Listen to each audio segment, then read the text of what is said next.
mistakes you never thought you'd make, predicaments that you never thought would be your problem,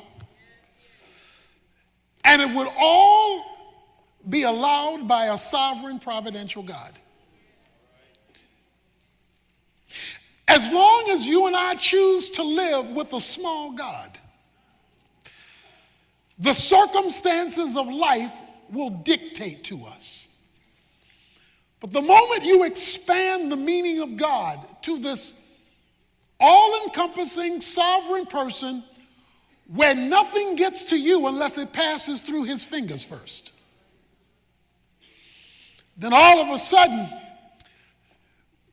you may not like the prison, the pit, the problem, the predicaments that you're in, but because you've attached them to God's sovereign plan, because you understand there is a blueprint in heaven with your name on it. And it is all designed to bring you to your destiny. Every believer, every Christian has a divine design for your life. It may be a little foggy right now, it may be a little clear. It may not have been totally manifested for any number of reasons. But nevertheless, you have one, and don't leave earth without it. Rarely, let's state it again, rarely does God take you from where you are to where he wants you to be in a straight line. Why? Why on your route to your divinely designed purpose for being, your destiny, does God bounce you around all over the place? Sometimes good, sometimes bad, sometimes ugly. Number one is to develop your character. He wants to make you a better person, and he never does that without tests. Tests are adverse circumstances that God causes or allows in order to develop us spiritually.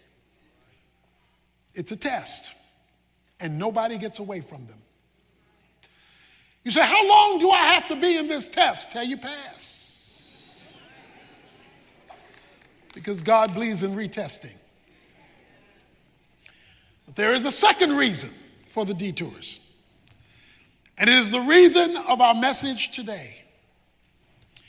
That God allows detours on his road to destiny in order to prepare those who he wants you to impact when you arrive at your destiny. Let me say it another way. Destiny always involves you benefiting others beyond yourself. Let me say that again. Your destiny isn't only about you. So if it's all about you and nobody but you, and the only three people on planet Earth is me, myself, and I, you have not yet arrived at your destiny. Or even if you've arrived at it, you won't know it. Because your destiny is never only about you. Look at chapter 50 of Genesis. The summary chapter we've used for this whole series. He says in verse 19, but Joseph said to them, do not be afraid, for I am in God's place. As for you, you meant it for evil against me, but God meant it for good, in order to bring about this present result, watch this, to preserve many people alive. So therefore, do not be afraid, I will provide. There's our word. I will provide for you and your little ones. So he comforted them and spoke kindly to them. He said, God brought me here to provide for you. Because your destiny is never only about you. He is carrying you to your destiny for you not only to be blessed, but for you to be a blessing. We've explained many times the definition of a blessing because most people, or far too many people, are only getting half the definition. They want God to do something for them, not necessarily to do something through them. A blessing is experiencing, enjoying, and extending the goodness of God in your life. So if your blessing starts with you, it won't be there long. Because God is looking for conduits, not just cul-de-sacs. Places he can work through, not just people he can come to. Your destiny involves you. And the gifting, the calling, the purposes God has given you. But he wants you to understand it's not only about you. Because you're citizens of another country, of another kingdom, if you will. You represent another king, and he wants his anthem played. He wants you to know you're part of something bigger. Now, don't get me wrong. I'm not hating. I know that you want God to do something to you, for you, in you. You want God to bless you in a certain way. You want him to change something in your life, better something in your life, improve something in your life, reverse something in your life. I know you need God for you. But your destiny cannot only be for you. He says, God brought me to this place to provide for you. In other words, he had somebody else in mind when he was bringing me my destiny. So here's how it works. There are two reasons why you can delay your destiny, where God wants to take you. One reason is you have not passed the test. You keep failing the test, so God can't move you to the new grade because you haven't passed the test from the previous grade. So you keep failing the test, so he has to keep retesting, so that can delay your destiny. Or you're so selfish, I'm so selfish, we're so self-centered that he can't use us for the benefit of somebody other than us. And if he can't work through you, because you only want him to work to you, that can delay the arrival of your destiny.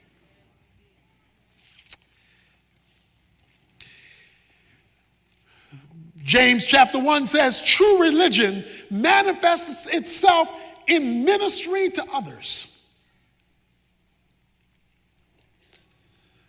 Now, you have to understand God is always doing more than one thing at a time that involves you.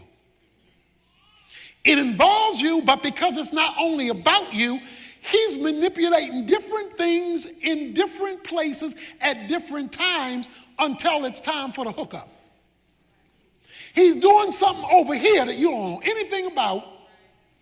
All you know is what you're dealing with right now. Turn to chapter 41. Let's back up and come forward again. In chapter 41, let's back up to chapter 40, verse 23. Remember, in the Bible, there were no chapters written. We added chapters in order to be able to find things quickly. So you can kind of just read straight through, particularly the stories in the Bible. The verse 23 of chapter 40 says, yet the chief cupbearer did not remember Joseph, but forgot him. Here Joseph is in prison. He interprets the cupbearer's dream. He tells the cupbearer, remember me to Pharaoh, and the cupbearer forgets him. Have you ever been in a situation where it looked like God was answering your prayer and the reverse happened? You thought you had an answer, and the exact opposite to the answer occurred, and you want to know, God, why you want to do me like this? When God disappoints you, it's on purpose. I hate to tell you that. I hate to tell me that. When God disappoints you, he disappoints you on purpose. It says the cupbearer forgot him after he had saved the cupbearer's life through interpreting his dream. How long was he forgotten? Because he's in prison. Oh, by the way, he's not only in prison, it says he's in the dungeon. The dungeon was the hole underneath the prison. So he's not at the bottom, he's beneath the bottom. in a dark, dirty, decrepit location called the dungeon, and he's there for having done nothing wrong. So he's an innocent person in a bad situation that God allowed. You may be asking the question, I don't know why God allowed this. It's not fair. It's not right. It's taking too long. That's his situation. Verse 1 of chapter 41. Now it came about at the end of 2 full years that Pharaoh had a dream, and behold, he was standing by the Nile. So I won't go into all the details, but Pharaoh has a nightmare on Elm Street. He's got this dream that literally terrorizes him, and he can't understand it. So Pharaoh calls the professionals to interpret the dream. Verse 8, now in the morning his spirit was troubled. So he sent and called for all the magicians of Egypt and all the wise men, and Pharaoh told them his dreams, but there was not one who could interpret them to Pharaoh. Okay, stick with me now. Joseph is languishing in a prison, in the lowest part of the prison called the dungeon. Pharaoh, who doesn't even know who Joseph is, has a dream that keeps him up all night and troubles him, and he calls the paid professionals to help him figure out his nightmare. The paid professionals can't figure out his nightmare. Joseph doesn't know Pharaoh. Pharaoh doesn't know Joseph. The cupbearer knows them both, because the cupbearer was in prison with Joseph and he worked for Pharaoh. What happened? Verse 9, then the chief cupbearer spoke to Pharaoh, saying, I would make mention today of my own offense. Pharaoh was furious for his servants. He put me in confinement in the house of the captain of the bodyguard, both me and the chief baker. We had a dream the same night. He and I, each one of us dreamt according to an interpretation of his own dream. Verse 12, now a Hebrew youth was there, a servant of the captain of the bodyguard, and we related to him, and he interpreted our dreams. To each one he interpreted according to his own dream, and just as he interpreted for us, so it happened. He restored me to my office, but he hanged him.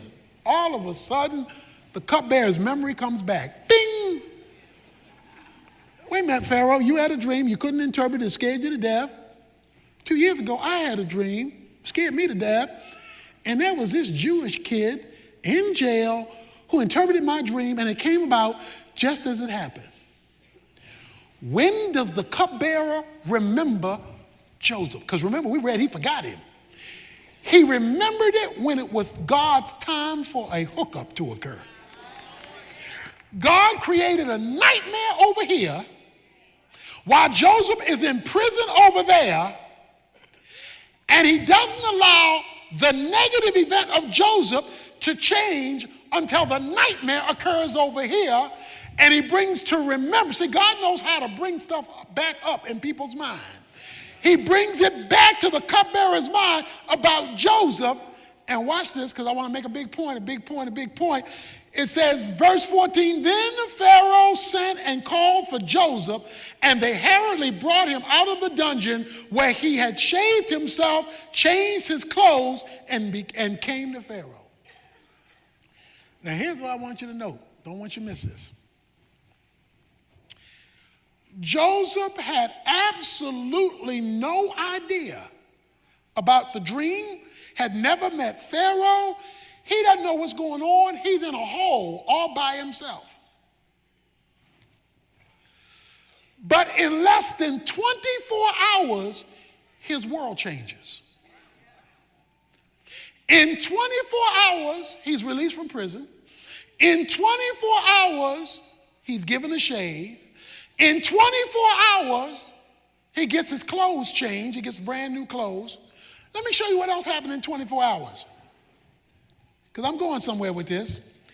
Chapter 41, after he interprets the king's dream, verse 41 of chapter 41, Pharaoh said to Joseph, see, I have set you over all the land of Egypt.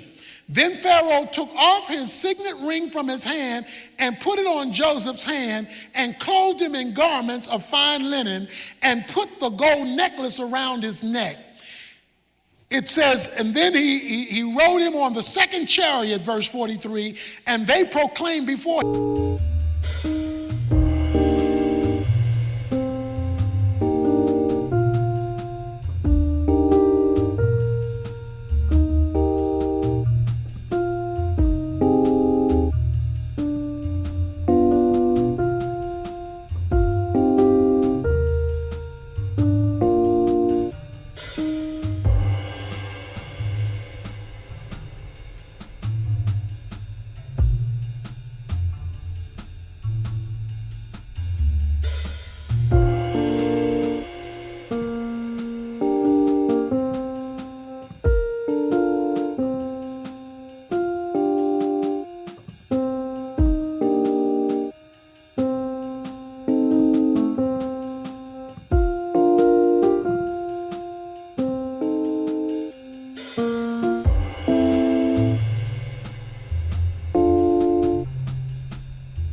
the knee, and he set him over all the land of Egypt.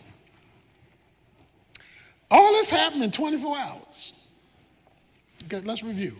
Because I see some of you saying, where are you going with this? Where are you going with this? I'm going somewhere. He's in jail. He's forgotten in jail. He's in the lowest part of the jail. He's at the bottom. He doesn't know Pharaoh. He doesn't know about the dream. He doesn't know about anything. And all he knows is that the cupbearer who I helped forgot me. All of a sudden, somebody comes opening the cell door, says, here's a Gillette razor, shave. Here's some nice clothes, change, take a bath. You going before him because we need your gifting. We need what God has given you because the professionals can't do it. So he took his gift that he only got to use in jail. He took the gift that he used in jail, and now he's using it at the White House.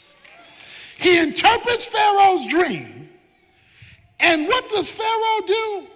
Give him a signet ring, puts a gold chain around his neck, gives him his own wardrobe, gives him his own limousine service, a chariot, makes him second in command, and now everybody in Egypt is bowing their knee to Joseph. This is in 24 hours. Now, why am I telling you that? I'm telling you to let you know that when God is ready to move, it don't take long. When he's ready to change your situation, he can do it suddenly, immediately, out of nowhere. Where that come from? Wow, bam, boom. That God could come. So don't get upset that you don't see anything because you're in a dark dungeon. Because God is doing something over here that you don't know the first thing about until it's time for God to create a hookup. Now, because see, that's not the point of the sermon. But see, y'all like that part of the sermon. Because see, Joseph got bling now. Joseph is the man now. Joseph is living large now. Joseph has been blessed with stuff, having used his gifting, and now he is out of the pit and in the palace. The problem today is most people are satisfied with that definition of blessing. I got more stuff, better job, more money, better car, nicer clothes, nicer house. Remember, your blessing includes you, but it's not only about you. Look at chapter 45. The story continues. He's now with his brothers. He's forgiven his brothers. And remember that forgiveness is easy when you know God is using it. And here's what he says to his brothers who've been now faced with Joseph, who's now over them. Verse 5 of chapter 45. Now do not be grieved or angry with yourselves because you sold me here, for God sent me before you to preserve your life. Watch this now. You sold, and while you were selling, God was sending. You see that? You were selling me, and God was sending me. You thought you were getting rid of me, and God was preparing to use me. You thought you were messing over me, and all you were doing was blessing me. If they would have known that their brother was going to wind up being their provider, they would have never sold them. But God let them sell them so that God could send them in order to preserve them. He says God did this to preserve life. Verse 6, for the famine has been in the land these 2 years, and there are still 5 years in which there will neither be plowing or harvesting. Here it is. God sent me before you to preserve you, a remnant in the earth, and to keep you alive by a great deliverance. And he goes on to say in verse 11, there I will provide for you For there are still 5 years of famine to come, and you and your household and all you have would have been impoverished. Guess what the man says? He said, he didn't just send me here to live in a bigger house. He sent me here to preserve you. He sent me here to benefit somebody other than myself. So here it is. When God blesses you spiritually, that's the most important blessing. When he blesses you materially, when he blesses you circumstantially, when he blesses you influentially, when he changes your status in life and he removes you from that negative situation, keep your eye open for the blessing he wants you to be. Not that's the blessing that you have. Because the shortest way to cut short your destiny is to only be thinking about you and not the reason that God blessed you, which is always to be a blessing to somebody beyond you. Beyond you. The crisis of Pharaoh, the crisis in the culture. And by the way, Egypt is not a Christian nation. Pharaoh is not a Christian man. He is a believer in a secular world. In a secular society. So all of you who are working for non-Christians, you're working for pagans, people who don't know God, God knows how to send nightmares. God knows how to create opportunities in a secular environment to stand for God. Because you'll find out in the last sermon that was the key to Joseph's life. He didn't apologize for his faith just because he was in a secular environment. See? He didn't hide his Christianity in order to be accepted by Pharaoh.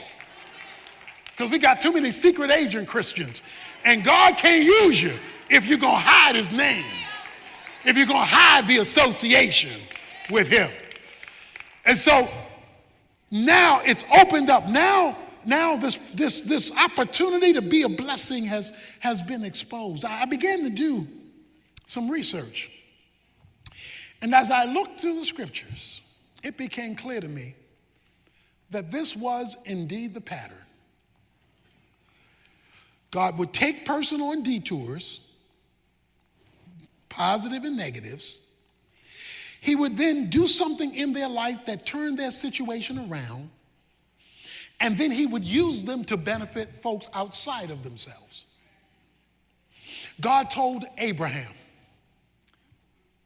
Genesis chapter 12, he said, Abraham, I want you to leave the land of your parents, and I want you to go to a land that I will show you, but I'm not going to tell you about it in advance. I just want you to walk by faith. He says, I'm going to show you. Now, if you follow Abraham's life, he goes through 25 years of detours. 25 years of good, bad, and ugly. And some of the ugly was real ugly. He goes through 25 years of detour before God and he are ready to come through, before God has set things up where he is grown up enough and responsive enough for God to do what he's going to do. And then God said to Abraham, and when I bless you through you, all the nations of the earth will be blessed. He says, I got a big plan for you, but you're not ready for it yet. It's going to take you 25 years for you to be ready for what I want to do with your life. But when you come around and grow up and begin to respond to me like I want you to respond, I'm going to work through you. And when I do my thing through you, it's going to blow your mind because it's going to touch the whole world. God's got a world for you to touch. How would a little boy know that giving Jesus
sardines and crackers would give a Moby Dick sandwich to 25,000 people.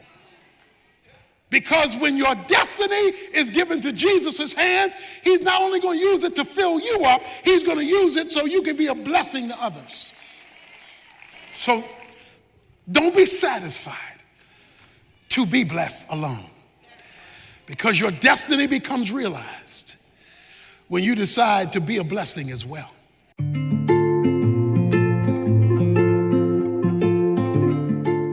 How do you know when you're on a divinely ordained detour? When God has allowed your life to go in directions that you didn't plan on, but he has done so with good reason. Well, one of the primary proofs of detours is when God gives you glimpses of his presence in the midst of your crisis. When he shows up in unexpected ways through people, through circumstances, through situations to let you know he's giving you a wink. He's in the vicinity even though he hasn't changed the situation. Look for his presence in spite of the problem, and you will discover he is with you even when things don't seem to make sense.